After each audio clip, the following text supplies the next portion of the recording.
एक दिवस मला केदारचा फोन आला, "वैशाली, कोंबडीच्या एनर्जीचं गाणं बनवायचं." म्हटलं, "अरे वेडा आहेस का तू?" लेट मी टेल यू माझं वर्कआउट सॉन्ग आहे ते. आ? गौरी मांडवाखाली ह्या गाण्यापासून आपण सुरुवात करूया. लेट मी टेल यू माझं वर्कआउट सॉन्ग आहे ते. आ? मी त्या गाण्यावर वर्कआउट करते. आय थिंक लोकांनी हे ट्राय करावं एकदा.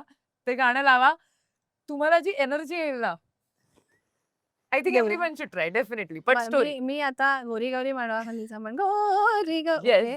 आय विश मला त्या दिवशी ज्या स्टुडिओत मी गेलेले तो दिवस आठवला, की तेव्हा कधी वाटलं नव्हतं असा ज्ञानेश्वरी कधीतरी माझा खूप वर्षांनी इंटरव्ह्यू गेला आणि म्हणेल, की हे माझं वर्कआउट सॉन्ग आहे. I never made it as a workout song, but it but worked. It is. It it has worked worked. Out. It has worked out. मी ही गोष्ट आनंदीनं नक्कीच सांगणार प्लीज आहे. मी खरं सांगते. ही लोकांनी माझी बाई प्लेलिस्ट ऐकली व्यायाम पाहिजे. करते या गाण्यावर. लोकं नाचतात, ही बाई व्यायाम करते. पण काही आहे का किस्सा या या अरे, गाण्यामागचा खास करून? कोंबडी पळाली झालं आणि त्याच्यानंतर मी केदारच्या 1-2 फिल्मसाठी एक-एक गाणं असं ॲज अ म्युझिक डायरेक्टर केलेलं.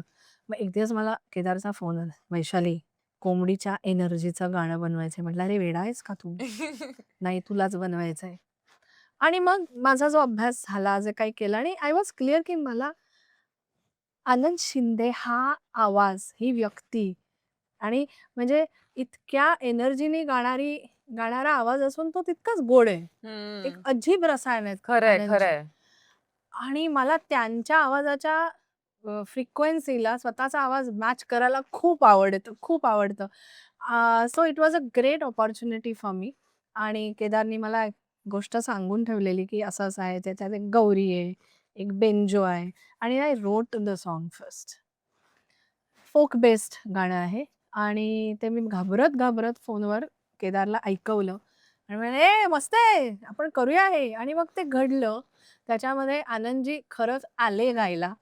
कसं आहे, कोंबडी पळाली तर म्हणजे त्याच्याबद्दल काही सांगायलाच नकोय. पण तिथे मी गायिका म्हणून गेलेले. हं. पण गाण्याचं यश, अपयश किंवा गाण्याचं पुढे काय होणार हे एक संगीतकार ठरवत असतो. ते त्याचं बाळ असतं. त्यामुळे गोरी-गौरीच्या बाबतीत माझ्यावर टेन्शन होतं, की बाबा असं नको व्हायला हं. आणि आनंदजींसारख्या व्यक्तीला बोलवून त्यांना असं नको वाटायला, "अरे काय गाऊन घेतलंय माझ्याकडनं." पण he thoroughly enjoyed and you have heard what he has done in this song. My fab. God!